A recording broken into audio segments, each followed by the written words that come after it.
سندوتشات سريعة تحفة تقدري تعمليها في 10 دقايق بس. كل اللي هنحتاجه سجق وفلفل احمر، فلفل رومي، طماطم، فلفل حراق، جبنة موتزاريلا وميكس جبن. هنقلب كل الكلام ده على بعضه وهنجيب لفة جلاش.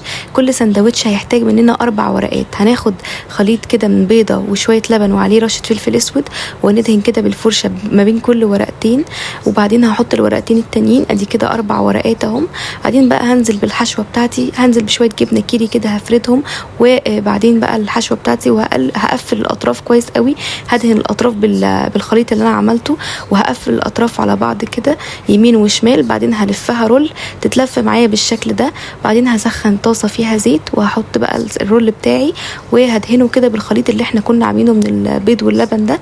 وبعدين خلي بالك بقى ان هي ما بتاخدش بالظبط 10 ثواني على كل جنب. ولو الطاسه سخنت معاكي قوي وبدات تدخن، هدي النار عليها عشان خاطر بس ما تتحرقش معاكي. بجد تحفة تحفة حقيقي، ما بتاخدش 10 دقايق. تقدري تحشيها الحشوه اللي تعجبك. وعلى فكره ما تقلقيش خالص، مش هتحسي ان انت بتاكلي جلاش نهائي. حرفيا طعمها عامل بالظبط زي كانك بتاكلي عيش سوري. ممكن تحشيها شاورما حتى، مفيش اي فرق بينها وبين العيش السوري. حقيقي مقرمشه جدا من بره ومن جوه طعمها طريه قوي، ومفيش طعم للبيض حتى ولا للزفاره بتاعته.